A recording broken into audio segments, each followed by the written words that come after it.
Hello and welcome to another Euro 2024 edition of the Dream Team Professor podcast. Carrying on this little mini series where we preview all of the groups. Today we're going to do Group B. We're going to look at the team's form, set piece takers, who's been getting the goals and assists in qualifying, and then my top Dream Team picks. So this is based around the Sun Dream Team fantasy football game. But if you play other fantasy football games, there might be some bits that you find handy as well. So we're going to start off looking at Spain. So in Group B, we've got Spain, Croatia, Italy, and Albania. We're going to start off with Spain. They face Croatia in the first fixture, Italy in the second with that very tough looking fixture, and then Albania in the third. Now, form-wise, they've won 7 of their 8 qualifiers, scoring 25 and conceding just 5 goals. So won the group fairly comfortably. They've drawn against Brazil and lost to Colombia in their last 2 friendlies, but they were 8 undefeated before that, losing only to Scotland 2-0 away in the group stages. 3.1 goals scored per game in qualifying and 0.6 goals conceded as well. So defence looking fairly solid.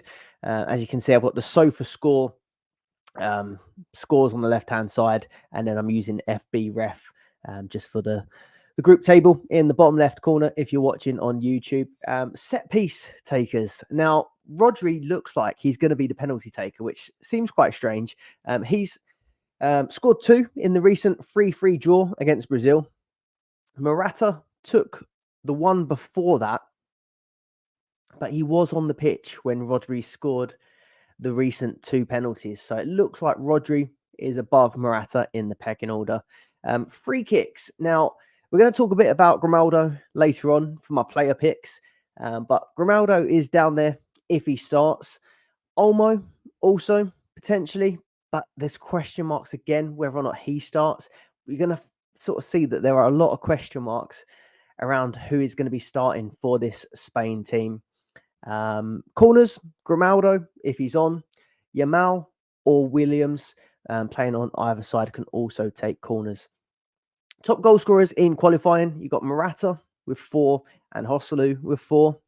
Morata is the favoured to start in that centre forward position, though, so he's looking most likely for goals. You have also got Ferran Torres with 3. And the assisters, we had Neco Williams with 3. And then there was quite a lot of players on 2, so I've tried to sort of narrow it down to the ones that are more likely to start. You had Ruiz, Carvajal, obviously assisting from defence, and Joselu. Clean sheets, 4 in qualifying, which is pretty impressive. I just think this group could be a lot harder than the qualifying group when it comes to keeping clean sheets. Croatia and Italy are going to be tough games. And then we'll come on to Albania later, but they actually look, after doing some research, they look a bit tougher than what I was actually expecting from the start of this group. So maybe they won't be as easy as we first thought. On to player picks. So Grimaldo at 4.5 million. Now, if we know for certain that he is going to be starting, he looks like he could be a really, really exciting option. He's had 12 goals and 16 assists across all competitions for Leverkusen this season, but only had 1 start in qualifying for Spain. There's a player called Gaia who played the bulk of qualifiers, but is now injured and isn't in the provisionary squad. So it looks like Grimaldo should be the favourite to start. But in the recent friendlies, Grimaldo played 1 and Cucurella played 1 as well at left back. There's talk of, obviously, Carvajal plays on the right side and he's quite attacking. So there's talk that potentially they might look to go Cucurella because he's a little bit more defensive. But it feels like it would be ridiculous to leave out Grimaldo with those great attacking returns. I think that he should be starting, really. And if he is, he looks like he's going to be a real threat.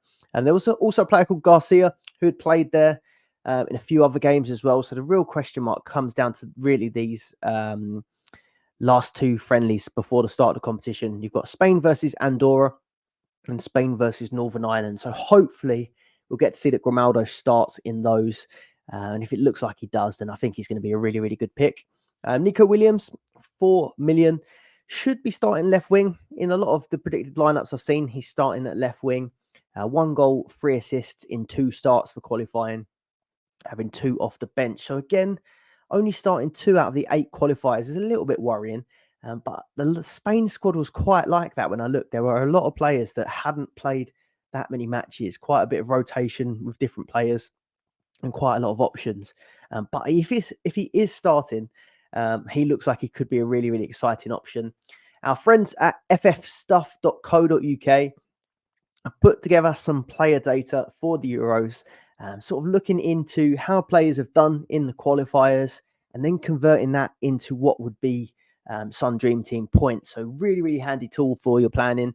And I was looking into this, and Nico Williams would have had a 7.8 average in terms of Sun Dream Team points. That's how I found that through FF Stuff.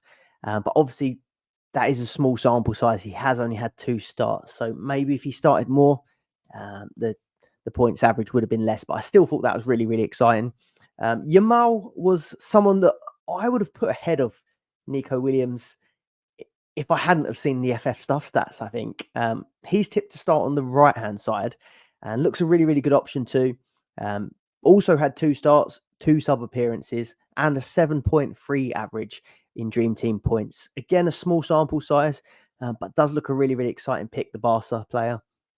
But again, just a little bit worried about choosing one of these 2 wingers for Spain, just because they have got so many really good options. I went and looked back through all of these sort of sofa score lineups that they had for recent lineups.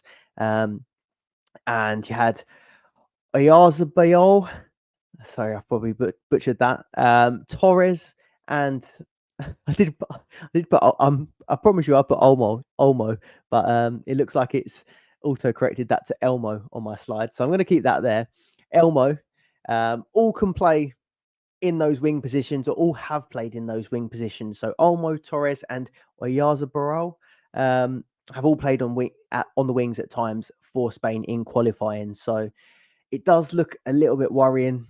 Before the squads even came out, I straight away thought Olmo looked like he would be a decent option. But after seeing a lot of people's predicted lineups, it does seem like everyone's favouring Williams and Yamal on the wings. So maybe it is a case of we see what they do in the friendlies and possibly even the first fixture to get a better idea with Spain.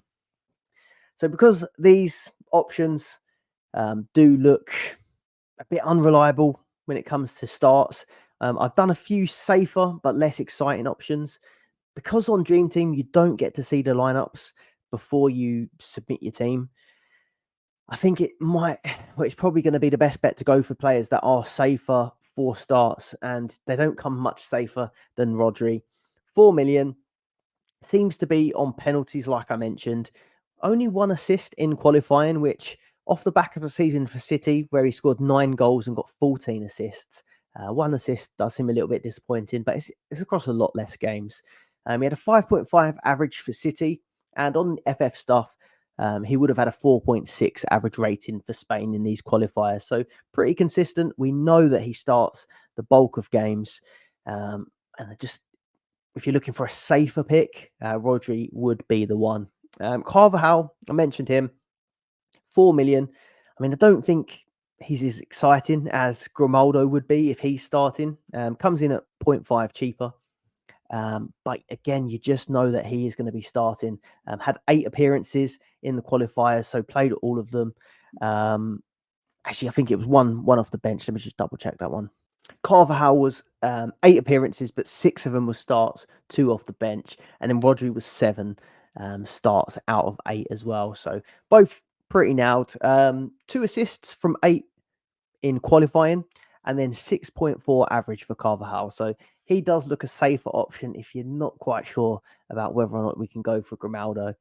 Morata is another option that looks pretty safe. I've said either side of the wings looks a little bit unpredictable, despite most people saying that Williams is going to start one side, Yamal on the other. But Morata started 6 out of 8 in qualifiers, scoring 4. The leading scorer across quite a few of the last competitions as well. He had 3 goals, 2 assists in the last Euros, 3 goals, 1 assist in the World Cup. There is also the possibility that he could be on pens, but it seems like Rodri is pretty much always going to be on the pitch. So if it is Rodri that is the taker, then obviously Morata would be behind him. If you're liking this new format for the Euros, please do leave a like on the video. It really does help the channel. And subscribe if you're not already, because I'll be having regular Euro content coming out. I think we're already 2 or 3 videos deep. And also do check out the Dream Team Tonic podcast. We'll be doing our first Euros episode on Monday evening. We'll be hosting that live with our Patreon members, and it'll be out for everyone else a little bit later in the week. We're going to have loads of Euro content coming out throughout the tournament. On to Croatia. So they start off again against Spain. Their second fixture is against Albania, and then their third is against Italy. They came second in their group behind Turkey with 5 wins, 1 draw, and 2 losses. They did only concede 4 goals in the group, which is pretty impressive across 8 fixtures. 1.6 goals scored and 0.4 goals against in the qualifying stages. They kept clean sheets in all 5 of their wins. So a pretty solid defense, but obviously they are going to have some big tests in this group with Spain and Italy. So whether or not that can sort of translate into these Euro groups, we're not completely sure. Tough group, but always do pretty well in tournaments. Came third in the World Cup. And in the Nation League final, they lost to Spain on penalties. Spain, who they'll also be facing in the group stages. Penalties. So I instinctively thought this would be Modric. I'd seen a few places have Kramaric down as penalty taker as well. So I went and had a look into it. It's on, I think the best place to look is transfer marked. Seems to be if you just type in, I don't know, penalty taker for, and then put whatever country, transfer marked seems to come in, and then you can sort by season, and it puts them sort of in chronological order as well. So you can just go through and see how this played out. It's not looking as simple as I thought with a lot of these teams. So Modric scored the most recent penalty for Croatia, but Kramaric wasn't starting in this match. So I looked at the game before, and Kramaric scored, but Modric had been subbed off. So I had to go one further back then. And then they both scored a penalty against Holland in the Nation League. I think it's in one of the Nation League matches. But Kramaric scored the first penalty with Modric on the pitch. Modric scored the second penalty when Kramaric went off. So you'd have to think that Kramaric is the taker and now Modric is second. But it is a possibility that Kramaric gets subbed off fairly regularly, whereas Modric seems to be on the pitch a lot more often. So Kramaric, penalty taker. Modric second, it looks like. Free kicks, still Modric. Corners, Modric or Maya. But he's not been in all of the predicted lineups that I've seen. I repeated it in my last video, but I'm not going to bother putting my own predicted lineups because there's plenty out there, and they are just predicted. I don't think I'd be able to predict them any better than anyone else. So I'm just going to wait and see what happens in these friendlies and use that as the best thing to go by. Goal scorers, Kramaric has 4 in the qualifiers. Petkovic and Kovacic both on 2, and Pasalic on 2 as well. But Kramaric ahead as the top goal scorer. Perisic had 2 assists, but I don't think he's been in the best of form. I think he had a long-term injury throughout the season. And I think he joined one of his boyhood clubs, I think I'd seen, on loan from Spurs. Yeah, on loan from Spurs, played 7 appearances for Hajduk Split currently. So he has made his comeback from injury, but I'm not sure how fit already he'll be for this tournament. Clean sheets, 5 out of 10, like I mentioned in the groups.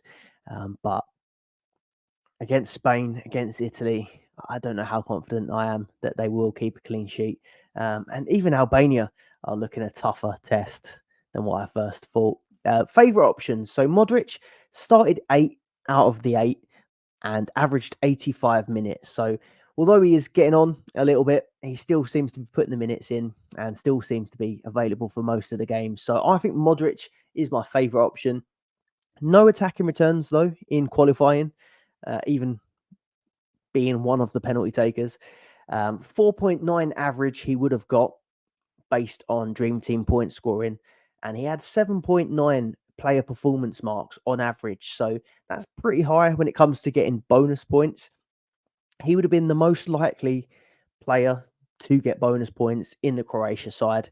In qualifiers, actually, there would have only been one match in the qualifiers where he wouldn't have got bonus points. So it does look like Modric would be a really good option to get bonus points. But at 4 million and not getting many attacking returns, just whether or not those bonus points alone would be worth it.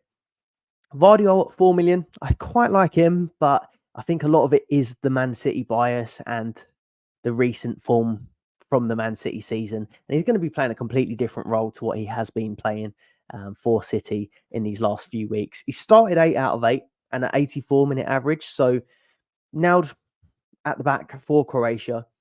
But he has been sort of rotating when I went and looked through the recent lineups.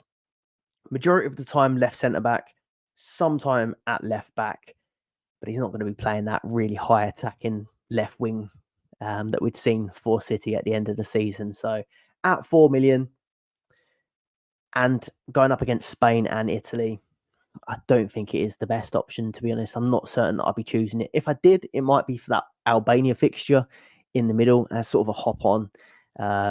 But for 4 million, I think there are some better looking players, maybe at Portugal. England, you've got Walker. Portugal, you've got Diaz off the top of my head. And then France have got a few defenders at 4 million as well. So I think they've got probably easier groups.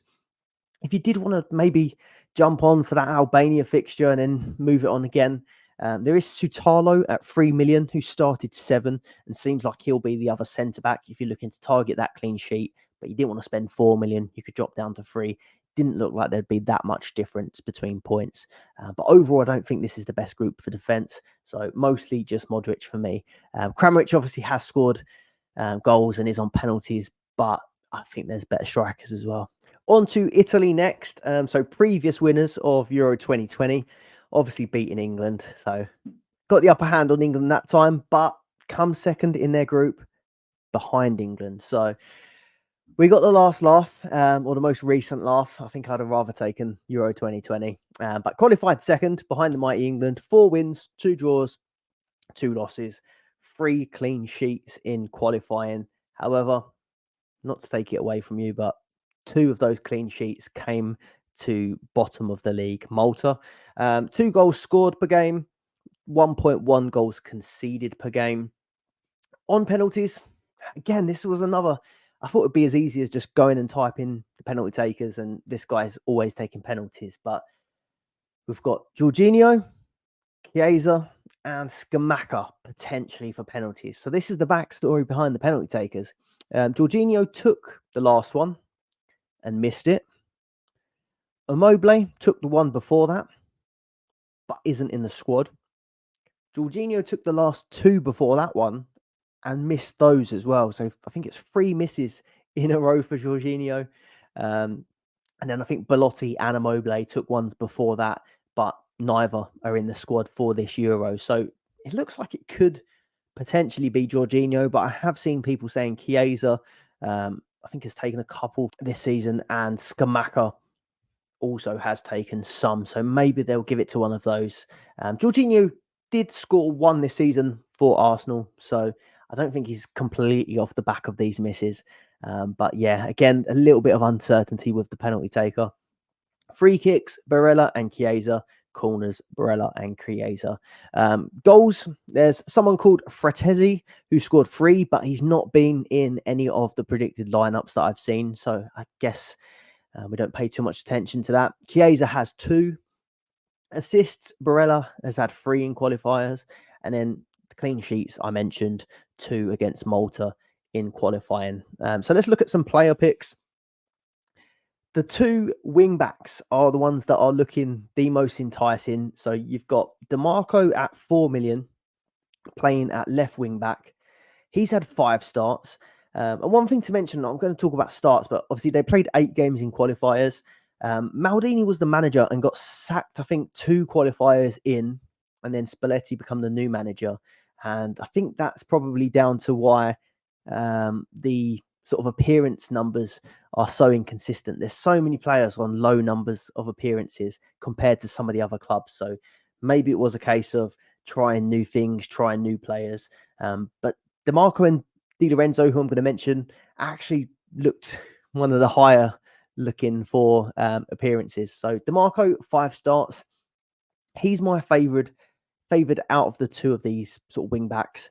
And mostly it's because of price. So he comes in at 4 million versus Di Lorenzo at 4.5, but also for more of sort of certainty of position. I'll explain that in a second, but he's had 1 assist in qualifying, 6 goals, 6 assists for Inter this season. Now, the reason I say certainty of position, both players play wing back for their clubs, but DeMarco sort of only plays left wing back for Italy, it seems. Whereas Di Lorenzo, in these lineups, he's had some matches at right centre back in a back 5, but then the majority at right wing back, it seems. So Di Lorenzo, another really good wing back option, 0.5 more expensive, 6 starts. But just at times he has played right centre back in a 5. But I imagine he's going to probably play sort of an advanced fullback or wing back again for Italy. 1 assist in qualifying again for him. So again, similar to DeMarco, or exactly the same returns as DeMarco. But he's had 2 goals and 7 assists for Napoli this season. So both look like really, really good attacking options, and both seem pretty nailed on to start. Barella, 4 million. He's had 7 starts out of 8. So another one of the ones that have had a good amount of appearances. He had 3 assists in qualifying, 2 goals, 3 assists though in Serie A, not the best. 4.3 average points in the qualifiers if you based it on the new Dream Team rules. So nothing really incredible there, but seems like one of the better options at Italy from midfield. And then Chiesa, who I mentioned, again, just 2 starts with 2 goals. I had a look into this, and it seems like he did miss quite a lot of the qualifiers through injury, but still played quite a lot of matches in Serie A this season with 9 goals, 2 assists. So just the 2 starts in the qualifiers. But he would have had an 11.5 average points in Dream Team and a 7 average player performance marks. It is just a really small sample because it was just 2 starts, but where he got those 2 goals, really high points average, and seems to do pretty well for the player performance marks, which get you bonus points in Dream Team. So he could be an interesting one. We just don't have that much data to go on from the qualifiers. And then Albania. Do you know what? I even thought about, do I do an Albania section? But actually, I'm glad that I did, because it's educated me a little bit, because they don't seem as bad as I first expected that they would be. They actually won their group, which was a surprise to me, and they finished ahead of Czech Republic and Poland. So I think Albania probably deserve a bit more respect, and they have got a bit more respect from me after doing my research properly. So 4 wins, 3 draws, and 1 loss in the qualifying stages. Conceded just 4 goals as well in those 8 matches. They are in a tough group, but they had a pretty tough qualifying group, really, with Czech Republic and Poland, and they went on to win it. So obviously, they're probably going to be expected to come 4th in their group, but these matches might not be as easy as first thought. I was talking about maybe targeting Albania in one of my earlier videos with the likes of Spain and Italy, but maybe they can surprise a few people. Penalties, Broha. Free kicks, Asani. And corners, Asani. We're going to mention Asani a little bit later, because he looks like a decent option, or Albania's best option. Goal scorers, you've got Badrami, who had 3 goals, and Asani got 3. 2 assists for Asani as well. And then clean sheets, 4 of them in qualifying, 2 of them coming against Poland and Czech Republic. So yeah, not a bad defense, it seems, either. Asani, he's the only guy that I'm really going to pull out here to target. And I don't think I'm going to be putting him in my team, but 1.5 midfielder on all free kicks and corners. And he had 3 goals, 2 assists in the qualifiers. His average points translated to Dream Team points would have been 6 points per game, which is really, really high, really, really impressive. It's obviously just a case of, can he do it in this group with Croatia, Italy and Spain. That is everything. I hope you found it useful. I've definitely found out quite a bit doing the research for this video, so I hope you have as well. If you've enjoyed it, please do leave a like and subscribe to the channel, because we'll of course have all of the other group previews to come, as well as content throughout the tournament. Thanks for watching, and I'll see you on the next one.